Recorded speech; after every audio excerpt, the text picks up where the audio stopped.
E aí, galera? Uma boa noite para todo mundo aí. Estamos aí conectando-nos uma vez mais. Vamos que vamos para mais um estudo entendendo os termos da OTMF, os estudos Under My Cut. Esperar a galera se conectar aí.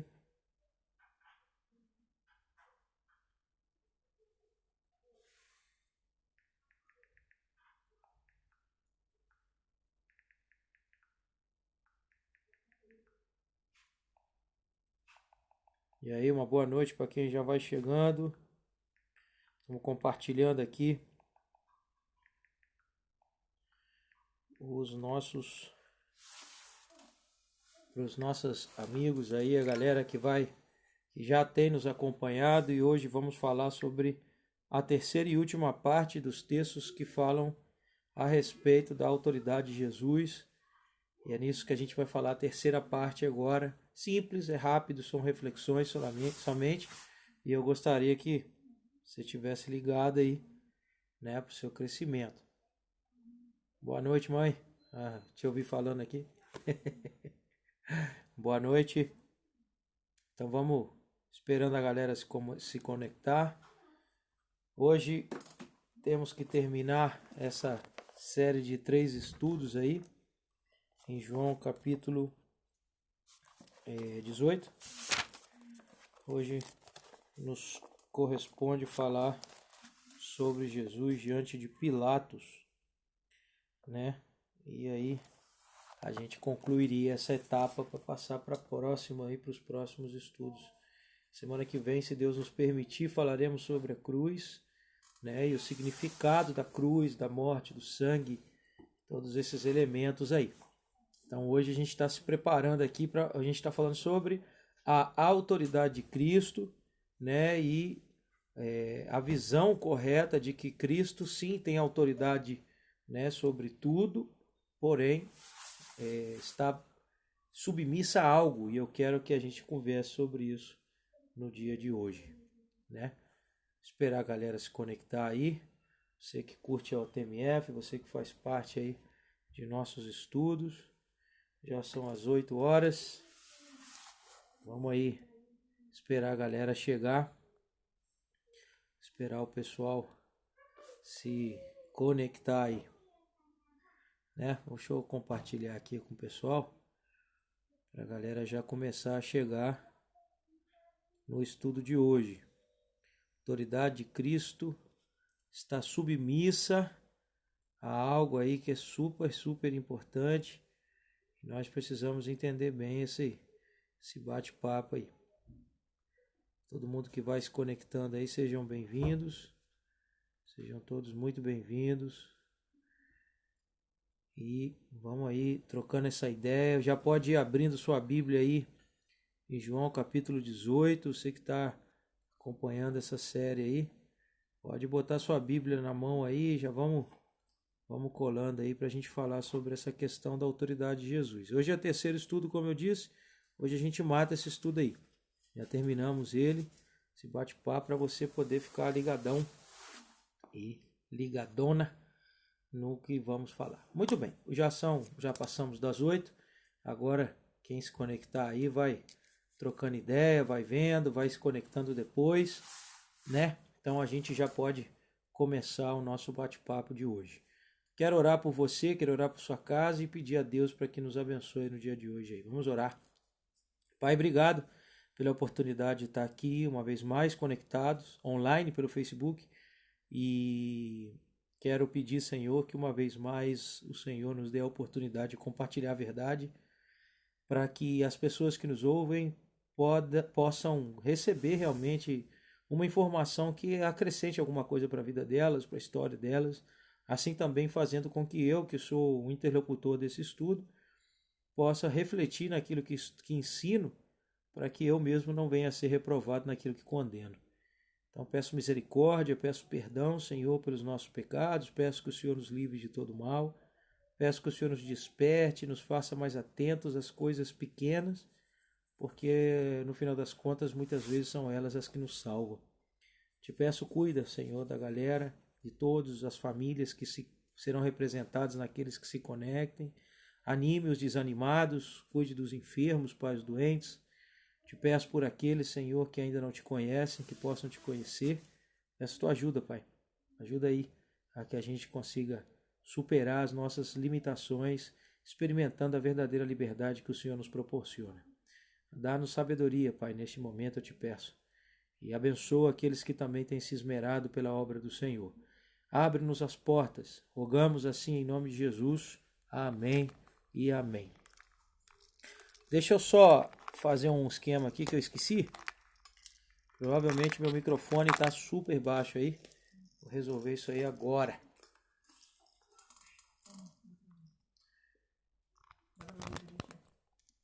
Agora vai ficar melhor, né? Agora tá show de bola. Então, galera, vamos que vamos. João capítulo 18 é o nosso estudo de hoje. E nesse texto nós vamos falar sobre a autoridade de Cristo, em que momento que ela se submete, tá? Vamos ler aí a partir dos versículos 28 em diante, tá? Vamos lá, João capítulo 18, dos versículos 28 em diante. Beleza? Abre aí sua Bíblia, seu caderninho de anotação aí, seus folhinhas, não sei qual é que você faz aí, eu acho bom ter anotações, porque aí a gente pode pensar nisso depois, e aí você pode até perguntar também para crescer um pouquinho mais, né? Diz assim a palavra de Deus, João capítulo 18, versículos 28 em diante, diz assim: o julgamento de Jesus diante de Caifás acabou na madrugada e depois eles o levaram ao palácio do governador romano. Seus acusadores não podiam entrar porque isso os tornaria impuros, os impedindo de comer o jantar da Páscoa. Então Pilatos saiu para falar com eles e perguntou: que acusação vocês têm contra esse homem? Indignados com a pergunta, eles responderam: se ele não fosse criminoso, nós não o teríamos entregado a você. Então Pilatos disse a eles: vocês mesmos levem ele e julguem ele pela própria lei de vocês. Mas nós não temos o direito de matar ninguém, disseram os judeus.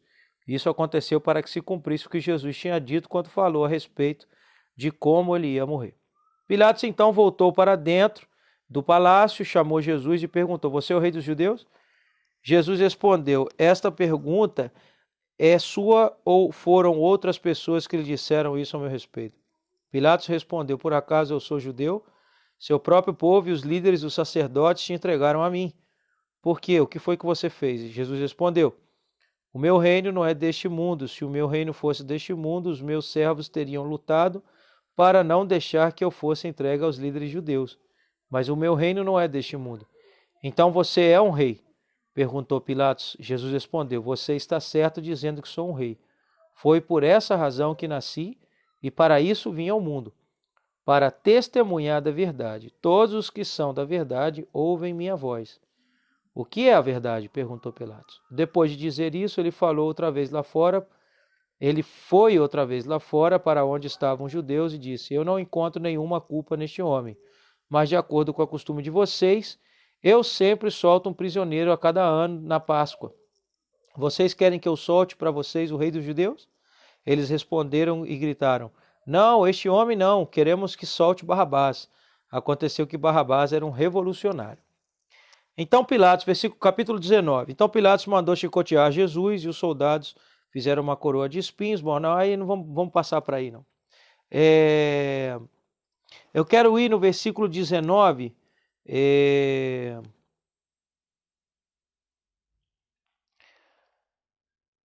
Vamos lá.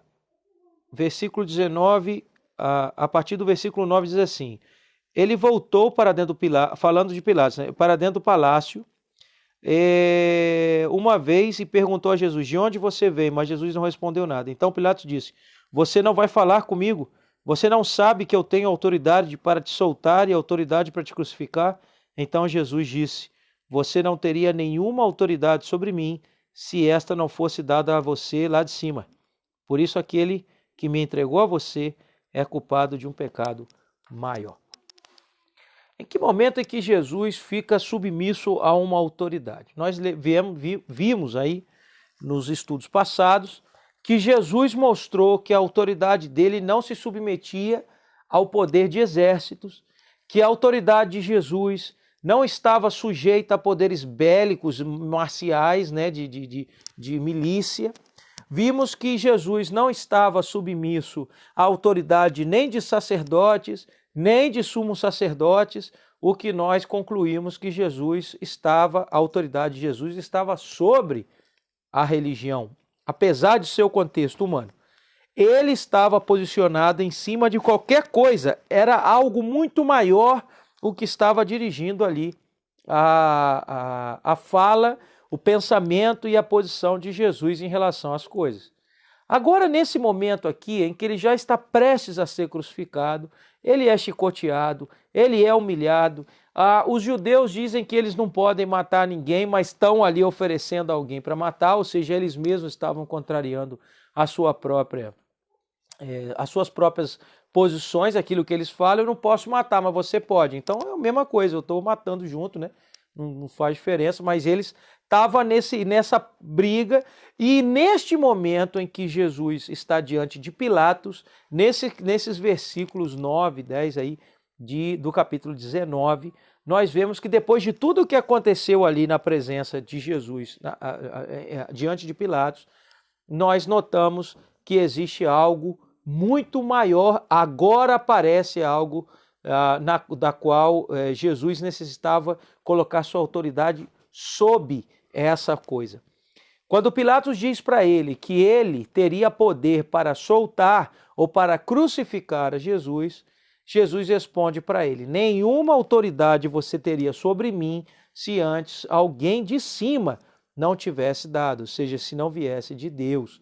A autoridade que você tem sobre mim agora é a autoridade baixo a qual eu preciso submeter-me. Qual é? Em que momento Jesus perde a sua autoridade? No contexto de homem, quando ele estava encarnado, Jesus perde sua autoridade baixo a missão de Deus. Se havia algo que Jesus não podia exercer autoridade, nem força, nem nada sobre ela, é a missão que Deus tinha dado para ele. Jesus estava completamente submetido a isso. Nos evangelhos, nós vemos, os outros evangelhos, que existia, né, uma oração de Jesus no Getsêmani, em que ele, suando sangue, pedia: Pai, se for possível, passe de mim esse cálice. Ele pede para Deus para que Deus passasse essa dor dele para outra situação, para outra pessoa, para ele pudesse não sofrer isso. Porém, a vontade de Deus prevaleceu, e até na própria oração ele deixa isso claro, porque ele diz que seja feita a sua vontade e não a minha. Então, a autoridade de Jesus é inquestionável sobre todos os aspectos humanos. A autoridade de Jesus, enquanto ele esteve na terra, apesar dele ter aberto mão, como nós lemos em Filipenses, que ele abriu mão de sua glória e de seu poder, ele, apesar disso, por causa do Espírito Santo, de sua origem, que inclusive deu até um assunto de discussão aqui no sábado com o pessoal da juventude da nossa igreja aqui, eles estavam perguntando, justamente teve uma das perguntas que me fizeram, que era sobre a questão da natureza de Jesus, né? Porque quando ele morre, né, Deus tem a parte divina, precisa sair dele para que ele pudesse morrer. E então ele ficou. Então, por causa desse assunto, se deu uma certa dúvida, né? A gente conversou bastante sobre isso, porque a gente tem que entender que o que tornava Jesus divino era, em primeiro lugar, a sua origem, como ele foi concebido, de que maneira Maria ficou grávida dele. A origem de Jesus é espiritual. Quem colocou essa criança no ventre de Maria, foi o Espírito Santo de Deus. Ou seja, ele é de origem, vamos colocar na linguagem popular para todo mundo entender, Jesus definitivamente é um extraterrestre. Ele é fora da Terra. Ele veio por meio do Espírito Santo a ser fecundado no ventre de Maria. Então, a partir desse momento, eu já sei que a origem dele é divina.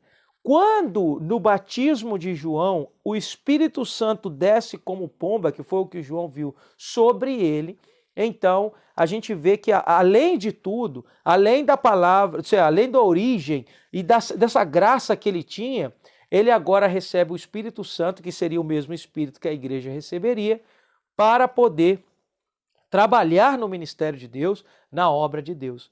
Para aqueles que não consideram isso importante, eu vou colocar para vocês a minha posição sobre isso. Talvez eu possa te ajudar em alguma coisa. Deixa eu te tirar uma ilusão. Você jamais conseguiria servir a Deus, qualquer coisa que você queira fazer, sem a intervenção e ajuda e a vocação dada pelo Espírito Santo. Se o Espírito Santo de Deus não te der o querer e o fazer, se o Espírito Santo não te der o dom que você vai precisar para exercer a sua função dentro da igreja, então você vai ficar sempre sendo apenas um membro de uma instituição e não um membro do corpo de Cristo, porque o que nos torna membros, ou seja, dedo, braço, né, cabeça, perna, o que te torna membro do corpo de Cristo é o dom do Espírito Santo. A gente até já falou sobre isso em outro momento aqui nos estudos Under My Cut. Então, é muito importante que você entenda isso. Também Jesus, que era de origem divina, agora se torna um só corpo com o Espírito Santo, que vai capacitando ele para ele poder cumprir seu ministério durante o período em que ele teve que peregrinar, né, pela terra, trabalhando para a obra de Deus. Agora, quando nós falamos disso, por que eu estou contando tudo isso? É porque simplesmente você precisa entender que, apesar de Cristo ter aberto mão de sua glória, ele mantinha sua autoridade sobre os homens, sobre as enfermidades, até aqui, né? Sobre as enfermidades, sobre os pecados, porque ele também perdoava pecados, sobre as dúvidas mais essenciais, sobre a verdade, ele tinha autoridade sobre tudo isso. Porém, aí a gente viu no texto, no capítulo 18, que ele tinha autoridade sobre exércitos, que ele tinha autoridade sobre a religião, e agora a gente vê que a autoridade dele, apesar de ser tão imensa, ele estava submisso ao desejo, né, à missão de Deus. Ele estava submisso à vontade de Deus, àquilo que Deus havia planejado para ele, àquilo que o Senhor tinha preparado para que ele passasse. Até a natureza se submetia à autoridade de Jesus. Nós vimos isso na tempestade, né, quando ele estava no barco com os discípulos, quando ele amaldiçoou a figueira, que a figueira chegou a secar, né? Todos esses elementos são importantes para a gente entender. Porém, a autoridade de Cristo estava sobre a missão de Deus. E o que a gente aprende com isso? Em primeiro lugar, você precisa entender que se você tem missão da parte de Deus, você tem propósito de vida. É triste que nós vivamos um tempo quando se refere à missão, ao projeto de Deus, no que se refere à vocação, no que se refere à vontade de Deus para a minha vida, ficasse limitado àquilo que eu quero. Qual é a vontade de Deus para a minha vida? Eu mudo de emprego, eu fico no meu emprego, eu compro um carro novo, eu compro casa. A gente condicionou essa palavra. Mas não é da vontade de Deus. Eu quero fazer uma viagem, mas não é da vontade de Deus. Mas foi a vontade de Deus que eu comprasse.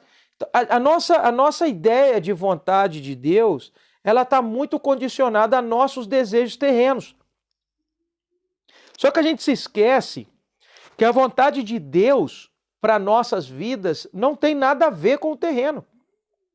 A vontade de Deus para as nossas vidas, aqueles que são chamados, aqueles que são salvos, aqueles que são trazidos à salvação pelo Espírito Santo e pela salvação, a vontade de Deus para essas pessoas é o serviço a Ele.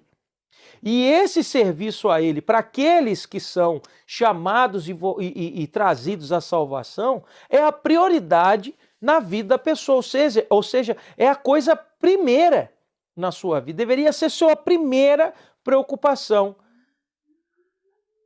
Mas eu não tenho a menor ideia do que Deus quer para mim. Aí está a importância do estudo, aí está a importância de ter bons líderes, aí está a importância de fazer parte de comunidades, de congregações que realmente busquem a glória de Deus como prioridade, porque através desse ensino a sua vocação transparecerá. É inevitável. Porque necessidades surgem e de acordo com a necessidade é que os dons do Espírito Santo começam a ser notados. E eu não estou, quando eu falo dom, provavelmente pode ser que hajam pessoas que vão escutar essa palavra dom, vão pensar em línguas estranhas. Não estou falando de nada disso. Eu estou falando de dons que levam a servir, que se transformam em verdadeiros ministérios na obra de Deus, como também já falamos disso em outro momento. Então, nem a autoridade de Cristo em sua condição humana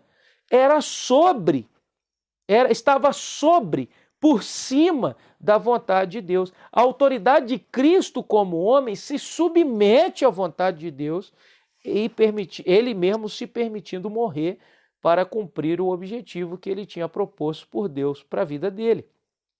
E como é que você submete à vontade de Deus sempre que você perde o emprego, sempre que você quer modificar alguma coisa na sua vida? A vontade de Deus fica em segundo lugar.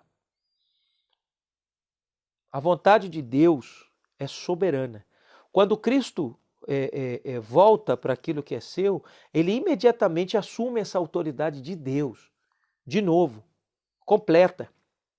Mas até este momento, diante de Pilatos, ele diz: nenhuma autoridade você teria sobre mim que não tivesse sido dada a você do alto. A minha autoridade que está sobre a minha vida vem de Deus. Então talvez você devesse, você irmão, amigo, amiga, irmã, pessoa que está aí, que vai ver esse estudo hoje, que vai ver depois, talvez você devesse reconsiderar a vontade de Deus, algo mais importante a seguir, se é que você tem algum vínculo com Ele. Se você ainda não tem vínculo com Ele, tem interesse em ter vínculo com Ele, então você deve saber que para todo aquele que deseja servir a Deus, que sente essa impulsão de sentir a Deus, de servir a Deus, a vontade de Deus deve ser a prioridade. E esse é um dos maiores desafios que a gente tem na nossa vida cristã. Essa é uma das coisas mais complexas que a gente tem que enfrentar durante nossa caminhada cristã. Percebe? Então, é muito importante que nós entendamos isso, que nem mesmo Cristo, enquanto esteve na terra, ousou colocar sua vontade por cima da vontade de Deus. Ele em tudo se submeteu a Deus para cumprir o objetivo que ele tinha proposto. Então, hoje, basicamente, é isso que eu gostaria de compartilhar com você. O que isso tem a ver com a OTMF? A OTMF, o Under My Cut, né, que significa, é isso, é a pessoa que está por debaixo do colete. Cut é o colete. A pessoa que está por debaixo do colete é uma pessoa que tem problemas, que tem sonhos, que tem afinidades, que às vezes não tem afinidade com certas situações, que pertence a alguma tribo, que faz parte de uma comunidade, que faz parte de algum grupo urbano. Essa pessoa ela precisa entender que ela pode ser um cristão em qualquer contexto que ela viva, desde que ela não peque, porque a vontade de Deus está sobre ela. Nós da OTMF, com esses estudos, o que intentamos é compartilhar com vocês aquilo que pra gente é o que a gente espera das pessoas. Né?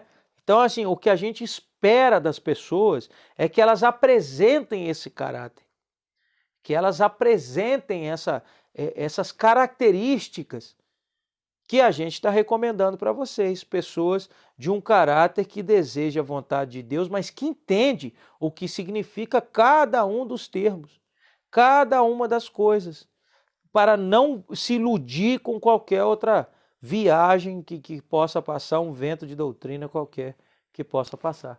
O que você estava falando aí? O que tem? Ah, sim, ela tá. A Elisa está falando aqui que às vezes pode parecer que é possível a gente viver sem pecado. É possível a gente não pecar rotinariamente.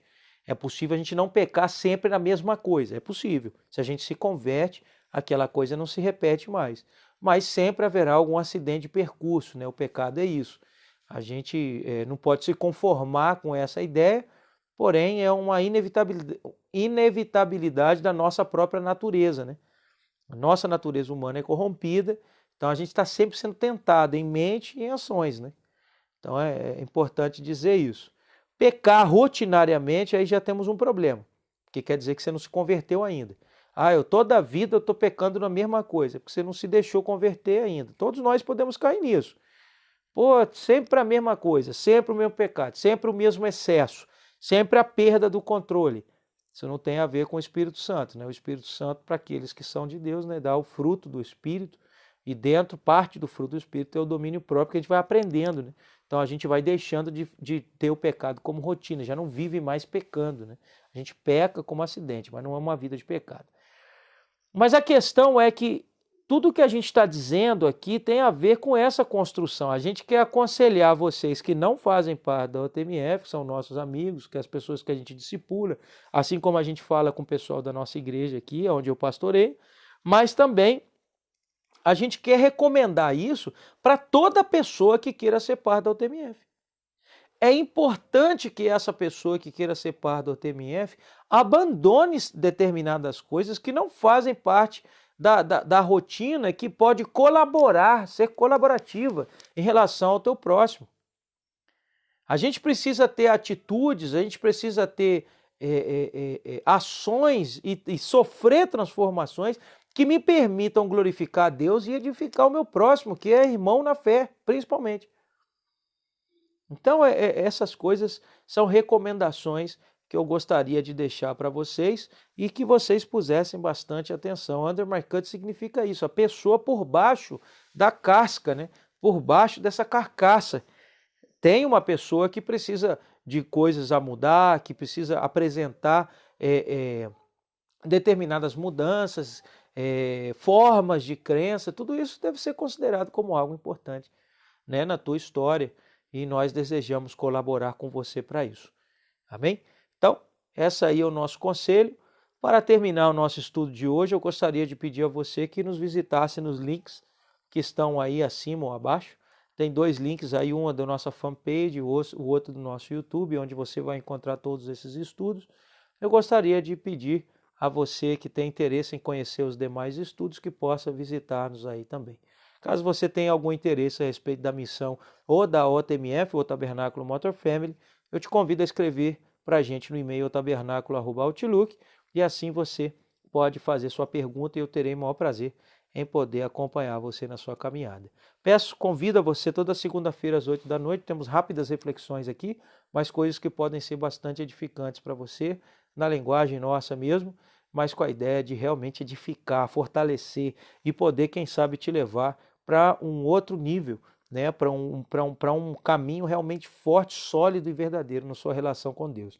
Tá? E isso a gente faz em comunidade, isso a gente faz juntos. Eu também estou procurando isso todos os dias, então te convido a caminhar comigo, se é que essa é a sua vontade, se você entende que isso é para você, então vamos caminhar juntos e aí você vai confirmar se essa é a vontade de Deus também para você. Tá bom? Assim que Deus abençoe você, deseja você que a paz de Cristo esteja contigo, na sua caminhada, no seu pensamento. Vivamos sempre, irmãos, sempre, amigos, sempre em um só amor e buscando aquilo que realmente nos traz edificação. Se vem tempos muito difíceis, mais do que nunca eu quero pedir a vocês que também orem por nós, ora por você mesmo, ore pela obra de Deus. Tem muita coisa vindo aí que a gente vai precisar segurar bem, botar a nossa consciência no lugar, a gente não pode perder, né, a nossa fé diante das dificuldades que vem. Também a OTMF tem sonhos que a gente vem há muitos anos procurando realizar e estamos ainda nesse processo. Cada vez se abrem algumas portas, né, só que estamos esperando que realmente Deus confirme isso. E isso tem tudo a ver com você que nos ouve sempre, tem tudo a ver com as pessoas que nos ouvirão no futuro. Então, é isso aí. Que Deus abençoe você, fortaleça a sua vida, conte conosco na sua caminhada. One love. Deus abençoe. OTMF for life. Tchau, tchau.